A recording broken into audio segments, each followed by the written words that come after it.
Hello दोस्तों, एक बार फिर से स्वागत है आपका हमारे YouTube channel Sikar study point पर। दोस्तों, आज के इस वीडियो में हम बात करेंगे उत्तराखंड के 30 महत्वपूर्ण क्वेश्चनों पर। दोस्तों, जैसा कि कल मैंने कहा था, कल को हिंदी आएगी, यानी आज तो हिंदी आएगी दोस्तों। कल को वो आएगी दिन के टाइम या मॉर्निंग में कभी भी आ सकती है, या कल को आए या कल शाम तक आए। लेकिन जो शाम को हर रोज़ बना है उत्तराखंड पढ़ने का, वो फ्लो बना है, तो उत्तराखंड हम हर रोज़ शाम को देखेंगे और हिंदी मॉर्निंग में कभी भी आ जाएगी, चाहे कल आए परसों आए। तो शाम को हर रोज़ हिंदी देखेंगे 30 महत्वपूर्ण क्वेश्चन, जो कि आपके आगामी एग्जाम के लिए महत्वपूर्ण होंगे। आपको दोस्तों खुद अपना आकलन करना है। अगर आप 30 में से अच्छा खासा स्कोर कर लेते हैं, इससे आपके दोस्तों आत्मविश्वास में बहुत ज़्यादा वृद्धि होगी, तो ऐसा मेरा दावा है। पर आप देखिएगा कि कितने क्वेश्चन बिल्कुल आसान है, कुछ क्वेश्चन आसान भी है और कुछ क्वेश्चन ठीक ठाक लेवल के भी हैं। तो शुरू करते हैं आज के इम्पोर्टेंट क्वेश्चन को। आज का हमारा दोस्तों पहला प्रश्न है, हेनरी रैमजे को किस नाम से जाना जाता है, ये आपको बताना है। आपके ऑप्शन है कुमाऊं का केसर, किंग ऑफ कुमाऊं, बिना ताज का बादशाह, या फिर ए सभी। तो जिन जिन लोगों ने ऑप्शन नंबर ए किया है किंग ऑफ कुमाऊं, वो भी बिल्कुल सही है।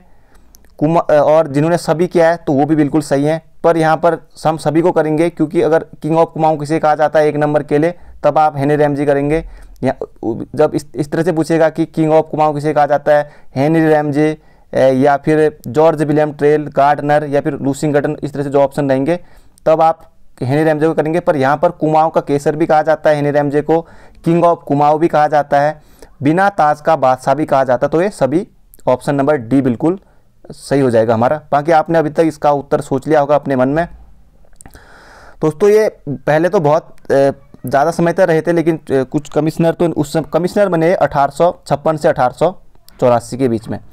अब इसके बीच में जो भी घटनाएं 1856 से 1884 के बीच में किसके समय हुआ था, किस कुमाऊं कमिश्नर के समय, तो सब आप याद रखेंगे। इतना इनका ये याद रखिए कि इसके बीच में अब जो भी हुआ होगा, जैसे आपसे पूछेगा कि 1856 के बाद क्या था, 1857 के क्रांति के समय कुमाऊं कमिश्नर कौन था, तो यही हो गया हमारा क्वेश्चन। एक क्वेश्चन यही हो गया कि कौन थे उस समय, तो हेनरी रैमजे।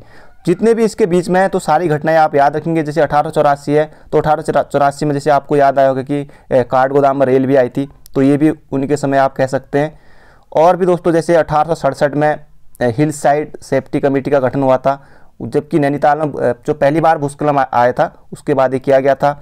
और 1880 में 18 सितंबर 1880 को जैसे नैनीताल में भूस्खलन आया था, जो भीषण भूस्खलन, 151 लोग उसमें जिंदा दफन हो गए थे। वो भी बहुत इंपॉर्टेंट घटना थी, मतलब बहुत बुरी घटना कह सकते हैं उसको। एग्जामिनर आयोग सीधे सीधे पूछता है कि इसको 18 सितंबर 1880 नैनीताल में जो भीषण भूस्खलन हुआ था, ये भी इनके समय हुआ था।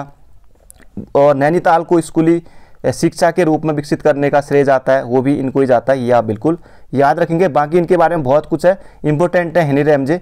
और कहा जाता है कि ये पहाड़ी भी बोलते थे, और पहाड़ों की जो मडुई की रोटी होती है उसे भी ये लोग ये खाते थे, घर जाते थे, बहुत ज़्यादा घुल मिल गए थे। और रामजे साहब भी इनको कहा जाता था। अगला क्वेश्चन है, कीड़ा जड़ी का वैज्ञानिक नाम क्या है। दोस्तों, ये इंपॉर्टेंट क्वेश्चन है। कीड़ा जड़ी क्या है, यार्सा गंबू इस तरह से एग्जाम में बना है, औषधि है या फिर एक कोई उत्सव है, कुछ इस तरह से बना था। पर कीड़ा जड़ी आपको पता है भली भांति, कीड़ा जड़ी एक औषधि हो जाएगी और इसका वैज्ञानिक नाम हो जाएगा कार्डिपस साइनोसिस। ये आप दोस्तों बिल्कुल कॉपी में लिख लीजिएगा, अगर आपको याद नहीं है तो ये आप एक दो बार लिख लेंगे तो आपको याद हो जाएगा। कार्डिपस साइनोसिस कीड़ा जड़ी का वैज्ञानिक नाम है। और मशरूम गर्ल किसे कहा जाता है, तो दिव्या रावत को कहा जाता है। मशरूम गर्ल दिव्या रावत को कहा जाता है। वो मैंने इसलिए बताया कि आपको मशरूम गर्ल, क्योंकि इन्होंने ही देहरादून में कीड़ा जड़ी की जो एक रेस्टोरेंट खुला है उधर, और कीड़ा जड़ी की जो बिक्री होती है उधर चाय की, तो वो इधर मिलती है देहरादून में, तो इसलिए मैंने आपको बताया मशरूम गर्ल के बारे में।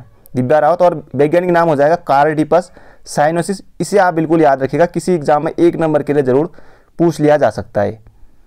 अगला क्वेश्चन है, उत्तराखंड में भगवान राम का एकमात्र मंदिर किस स्थान पर है। वैसे तो दोस्तों भगवान जो राम मंदिर है और जगह भी मिल जाएंगे, पर जो ये प्रसिद्ध वाला है इनमें से बताना। पर एकमात्र स्थान पर वैसे अल्मोड़ा में भी मिल है जो राम मंदिर है, और जगह भी बहुत जगह होगा। देवप्रयाग, चंपावत, रुद्रप्रयाग या फिर कर्णप्रयाग। तो इसका सही उत्तर हो जाएगा देवप्रयाग में भगवान राम का जो मंदिर है, द्रविड़ शैली में है। भगवान राम ने यहाँ तपस्या की थी और देवप्रयाग में दोस्तों जो नदियों का संगम होता है, कई बार यही पूछा जाता है 1 नंबर के लिए, भागीरथी और अलकनंदा का, ये आप बिल्कुल याद रखिएगा। कर्णप्रयाग ये चमोली में है, उमा कर्ण महोत्सव यहाँ मनाया जाता है।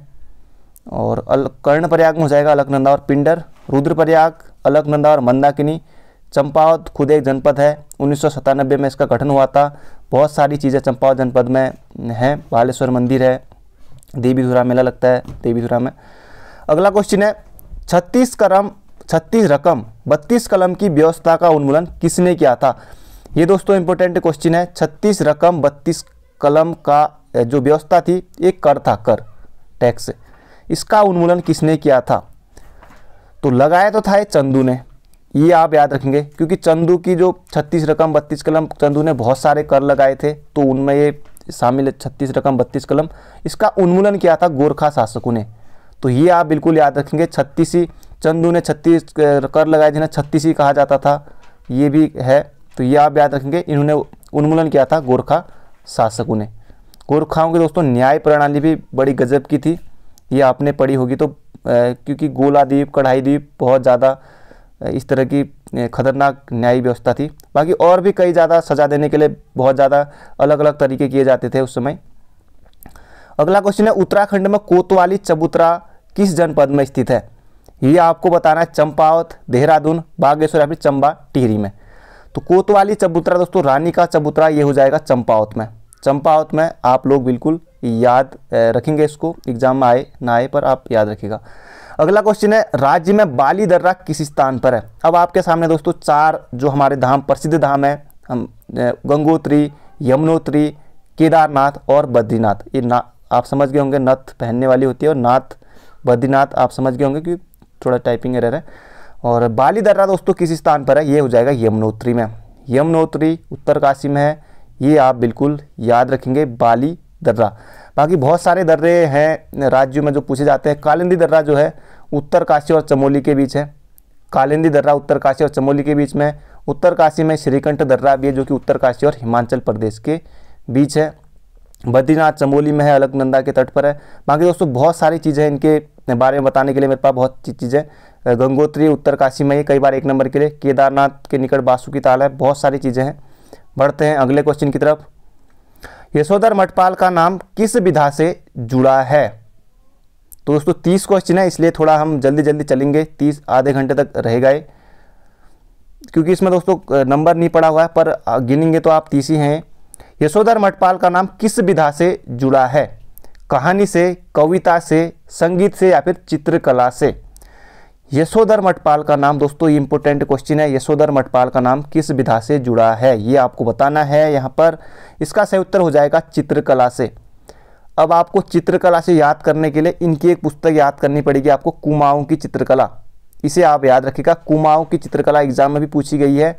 तो यशोधर मठपाल का नाम किस विधा से जुड़ा है? तो चित्रकला से। इस तरह से क्वेश्चन अक्सर बन जाते हैं। दीवान सिंह भाकुनी का संबंध किस क्षेत्र से है? औषधि विज्ञान से। बीपीडीओ में इस तरह से किस विधा से जुड़ा है? इस तरह से। कुछ भी तारा दत्तगर वाला कौन है? किस तरह से भी एग्जाम में इस तरह पूछा जाता है, तो चित्रकला से हो जाएगा। और भवाली में दोस्तों इनके द्वारा, अब भवाली नहीं, भवाली से आगे खुटानी, खुटानी में लोक संस्कृति संग्रहालय की स्थापना की थी 1983 में। लोक संस्कृति संग्रहालय की स्थापना 1983 में। तो ये आप बिल्कुल याद रखेंगे, ये भी पूछा जा सकता है, कई बार पूछा गया लोक संस्कृति संग्रहालय कहाँ स्थित है? भवाली में। और लोक संस्कृति दिवस मनाया जाता है 24 दिसंबर को। अगला क्वेश्चन दोस्तों ये भी इंपॉर्टेंट है। कार्बेट नेशनल पार्क में बाघों की सुरक्षा हेतु स्पेशल टाइगर प्रोटेक्शन यानी कि STPF, इसका गठन कब किया गया, ये आपको बताना है। 2011 में, 2013 में, 2012 में या फिर 2014 में। इंपॉर्टेंट क्वेश्चन है दोस्तों, सन में दिया हुआ है, डेट कुछ दी नहीं है, तो इसका सही उत्तर हो जाएगा 2013 में। यह आप बिल्कुल याद रखेंगे।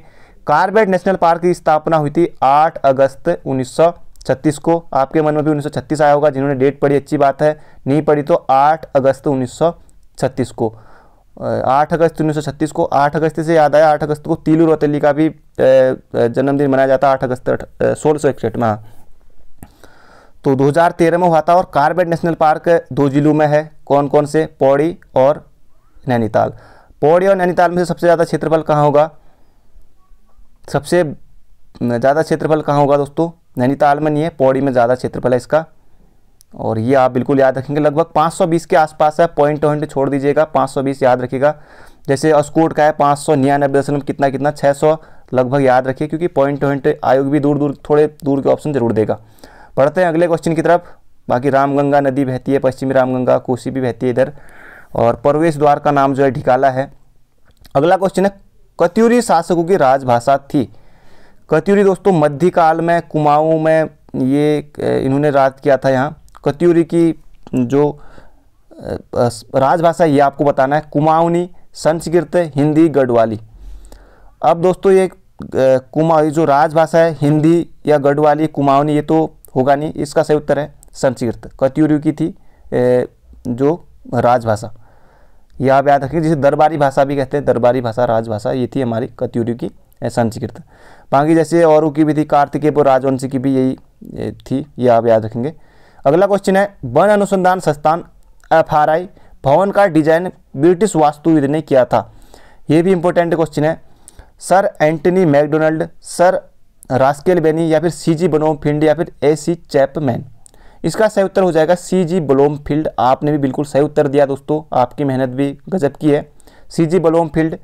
अब इसका जो FRI है, इसका जो 1906 में ये बना था, 1906 में, और इसे 1991 में जो है डीम्ड विश्वविद्यालय का दर्जा दिया गया था। 1906 में बना था, तो 100 वर्ष कब पूरे किए थे, 2006 में। ये भी पूछा गया कि 100 वर्ष कब पूरे किए, कुछ जो 100 वर्ष पूरे होते तो जब प्लेटिनम जुबली मनाई जाती, तो इस तरह से बना था एक प्रश्न इस तरह का भी। और ये आप याद रखेंगे, 2006 में 100 वर्ष, और 1906 में इसका गठन हुआ था। और मुख्य गेट का नाम, जैसे मैंने अभी आपको कारबेट का बताया था ढिकाला, वो हो जाएगा ब्रेंडिस गेट देहरादून का। FRI बहुत ज़्यादा अच्छी जगह है, ब्रेंडिस गेट, ये आप याद रखेंगे। बाकी बहुत सारी चीज़ें इनके इससे संबंधित भी, इतना याद रखिए, CG ब्लोमफील्ड। अगला क्वेश्चन है, उत्तराखंड का राज्य वृक्ष है। अब दोस्तों बिल्कुल आसान क्वेश्चन है, पर 1 नंबर के लिए भी फिर भी पूछा ही जाता है। राज्य वृक्ष है तो बुरांस है, और इसका वैज्ञानिक नाम हो जाएगा रोडोडेंड्रॉन अर्बोरियम। यह आप याद रखेंगे, रोडोडेंड्रॉन अर्बोरियम, इसका हो जाएगा बुरांस का। और चीड़ है, चीड़ का वैज्ञानिक नाम है पाइनस रॉक्सबर्गी, पाइनस रॉक्सबर्गी। और साल का तो अभी मुझे याद नहीं आ रहा, पर बाँच का जरूर याद है, वह है क्वार्कस ल्यूकोटाइकोफेरा, ये आप बिल्कुल याद रखेंगे। और बुरांस को दोस्तों वन्य जीव संरक्षण अधिनियम 1974 के तहत संरक्षित वृक्ष घोषित किया गया था। 1974, 1980, 1972, इस तरह से ऑप्शन मिल सकते हैं, क्या पता पूछ लिया जाए कि बुरांस को किस वन्य जीव अधिनियम के तहत संरक्षित वृक्ष घोषित किया गया था, तो 1974, ये आप बिल्कुल याद रखिएगा। अगला जो इंपॉर्टेंट क्वेश्चन है, बहुत ज़्यादा इंपॉर्टेंट क्वेश्चन है, देघाट में उद्योग मंदिर आश्रम की स्थापना किसके द्वारा की गई थी। देघाट, अब देघाट है कहाँ दोस्तों, ये अल्मोड़ा में है। इसकी स्थापना किसने की थी दोस्तों, मैं आपको थोड़ा सा हिंट, जो महात्मा गांधी के द्वारा क्या चलाया था, साबरमती आश्रम से दोस्तों चलाया गया था नमक आंदोलन। उसमें दोस्तों 78 जो लोग जिन्होंने भाग लिया था, उसमें से 3 उत्तराखंडी भी थे हमारे, और उनमें से ये तीनों में से एक थे। इनका नाम है दोस्तों ज्योतिराम कांडपाल, ज्योतिराम कांडपाल। और देघाट अल्मोड़ा में इन्होंने उद्योग मंदिर आश्रम की स्थापना की थी। अल्मोड़ा जिले से संबंधित है, यहीं इनका जन्म भी हुआ था, ये आप याद रखेंगे।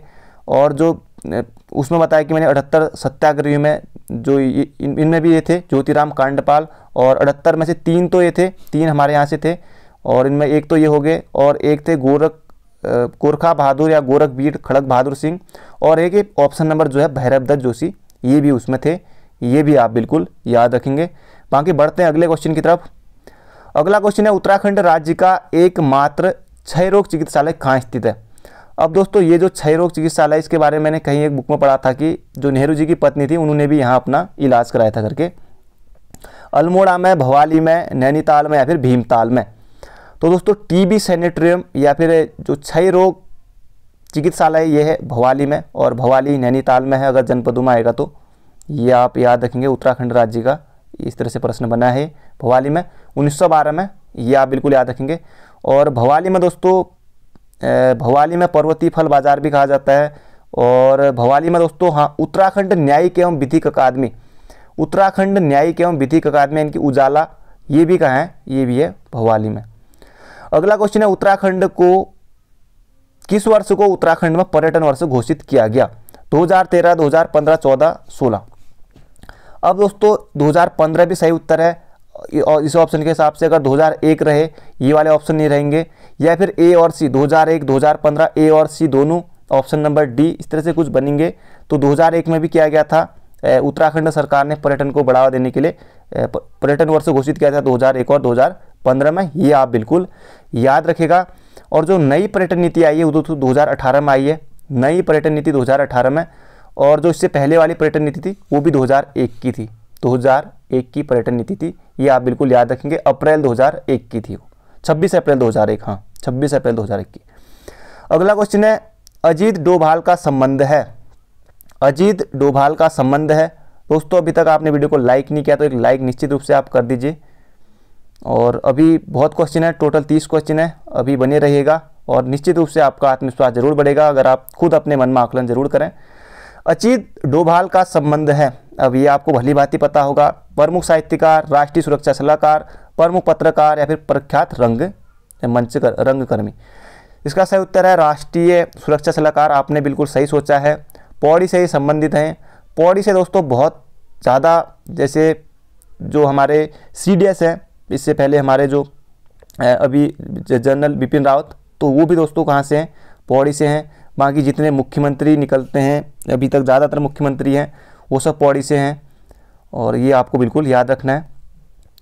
अगला क्वेश्चन है, गुरु राम राय देहरादून किस वर्ष आए थे। ये दोस्तों लगभग बहुत बार प्रश्न बन चुका है एग्जाम में, 1800 में, 1900 में, 1700 में या फिर 1699 में। तो इस तरह से अगर 1699, 1599 थोड़ा इस तरह से दे दो, इसका सही उत्तर हो जाएगा 1699 में गुरु राम राय देहरादून आए थे। और फतेह शाह ने गुरु राम राय को दोस्तों 3 गांव 3 ग्राम दान दिए थे। फतेह शाह ने, फतेहपति शाह ने, ये आप बिल्कुल, फतेह शाह ने, ये आप बिल्कुल याद रखिएगा। और झंडा मेला दोस्तों इनकी, जो इनके याद में मनाया जाता है झंडा मेला, लगता है इनके जन्मदिन पर। और ये झंडा मेला जो है KBC में भी पूछा गया था एक बार, झंडा मेला कहाँ लगता है करके। आपको तो पता है झंडा मेला हमारे यहाँ लगता है, बाकी जो जिनसे पूछा गया था वो कहीं और राज्य के थे, शायद बिहार के थे, कहीं से थे। तो आपको तो भली बात ही पता है कि झंडा मेला देहरादून में लगता है। अभी होली के बाद ही अभी लग रहा होगा, अभी इस समय लगता है वो, तो ये आप बिल्कुल याद रखेंगे। अगला क्वेश्चन है, ऑस्ट्रेलियाई कंपनी पेसंक लिमिटेड द्वारा उत्तराखंड के स्थान पर सूचना प्रौद्योगिकी पार्क की स्थापना दोस्तों देहरादून, याद रखिएगा देहरादून। बाकी ऑप्शन आपके सामने है। अगला क्वेश्चन है, गुलाब घाटी कहाँ स्थित है।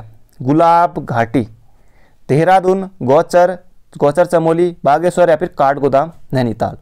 इसका सही उत्तर हो जाएगा दोस्तों काठगोदाम में। काठगोदाम में है कौन सी, गुलाब घाटी। या फिर आपको मिलेगा बाड़ा खोड़ी का प्राचीन नाम था बाड़ा खोड़ी, और बमोरी घाटी भी काठगोदाम है। और काठगोदाम को कुमाऊं का प्रवेश द्वार भी कहा जाता है, कुमाऊं का प्रवेश द्वार। गौचर मेला दोस्तों, गौचर हवाई पट्टी पे गौचर मेला चमोली में, ये है देहरादून है, बागेश्वर है। तो बढ़ते हैं अगले क्वेश्चन की तरफ।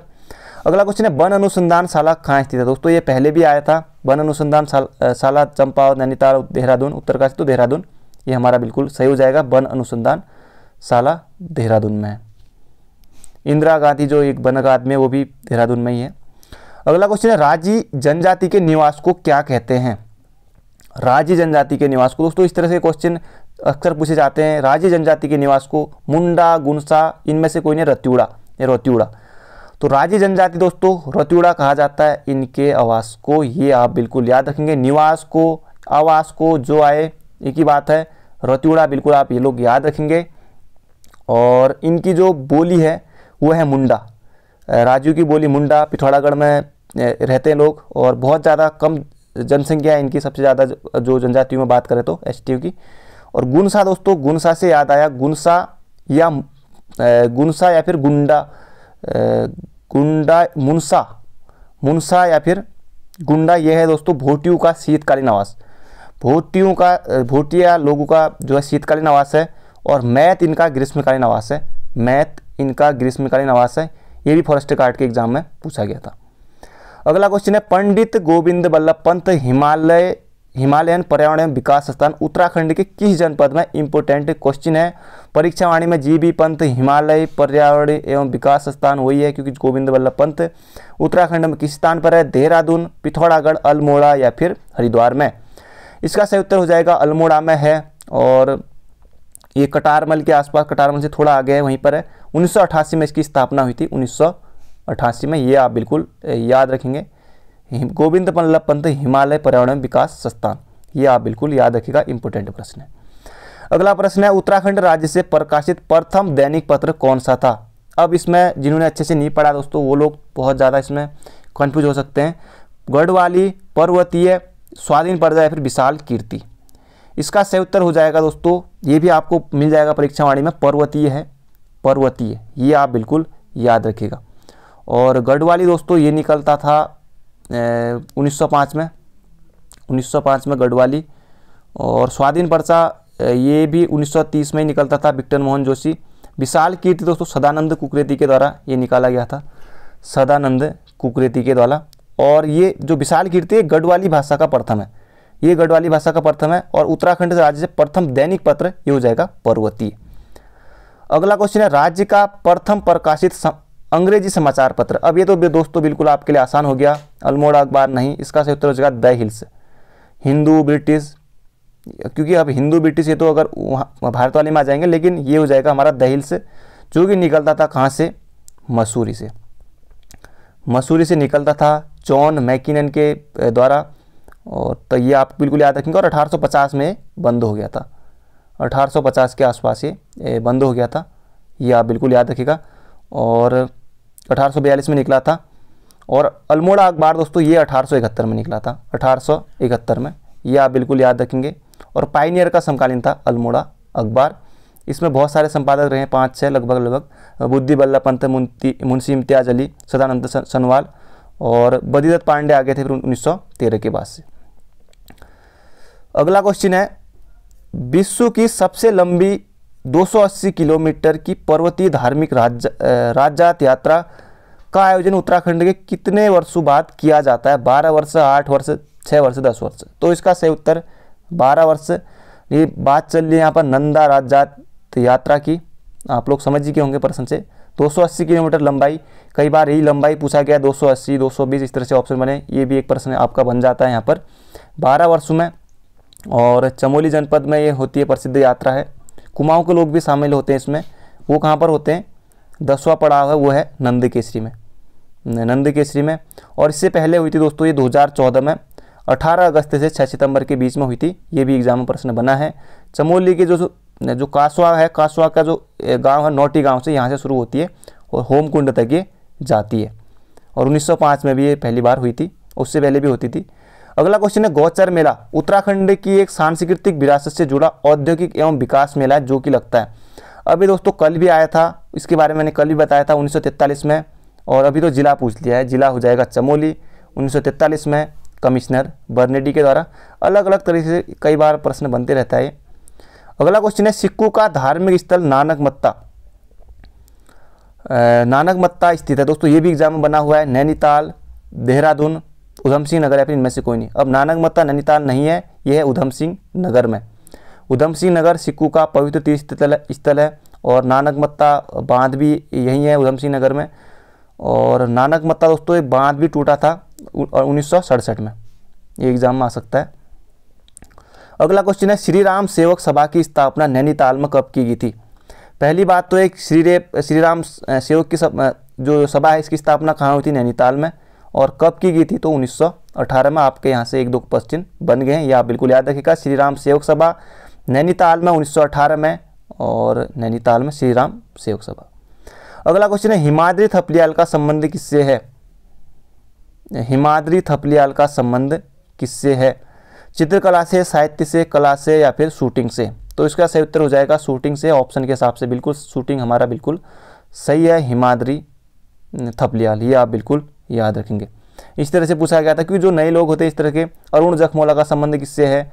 वॉलीबॉल से है, ये भी इस तरह से बन गया था, अरुण जखमोला का संबंध वॉलीबॉल से। अगला क्वेश्चन है, कुमाऊनी भाषा के प्रथम भाषा वैज्ञानिक कौन थे? ये भी इंपोर्टेंट क्वेश्चन है। गंगादत्त उप्रेती, शेखर धस्माना, शेखर पाठक तो सुना था, शेखर धस्माना कौन है? मोहन उप्रेती, वही बेड़ूपाको, और इनमें से कोई नहीं। तो इसका सही उत्तर हो जाएगा कुमाऊनी बोली के प्रथम भाषा वैज्ञानिक थे गंगादत्त उप्रेती। और इनकी एक जो पुस्तक है hill dialects of the Kumaon division, ये आप बिल्कुल याद रखिएगा, एग्जाम में आती है। आज का हमारा दोस्तों आखिरी क्वेश्चन है, निम्न में से कौन सुमेलित नहीं है? जसपाल राणा लोकगीत, अनिल प्रकाश जोशी पर्यावरण, ललित पांडे पर्यावरण, गौरा देवी चिपको आंदोलन। अब दोस्तों ऑप्शन देखते ही आप समझ गए होंगे, गौरा देवी चिपको आंदोलन सही है 1974, ललित पांडे पर्यावरण से संबंधित है। अनिल प्रकाश जोशी, इनका बहुत ज़्यादा महत्वपूर्ण योगदान है। अनिल प्रकाश जोशी पर्यावरणविद हैं, कोटद्वार पौड़ी से संबंधित हैं। जसपाल राणा दोस्तों लोकगीत कहाँ हो जाएंगे? Golden boy, golden boy Jaspal Rana, तो ये हैं निशानेबाजी संबंधित हैं, गोल्डन बॉय कहा जाता है इनको, गोल्डन बॉय जसपाल राणा। तो दोस्तों ये थे आज के हमारे 30 क्वेश्चन, और 30 क्वेश्चन बहुत ज़्यादा इंपॉर्टेंट क्वेश्चन थे, तो ये हमने देखे आज। बाकी कल को फिर एक नई धमाकेदार वीडियो आएगी आपके लिए, तो मिलेंगे कल को। बाकी अपनी तैयारी करते रहिए, अपना ध्यान रखिएगा। Thank you friend, thank you so much.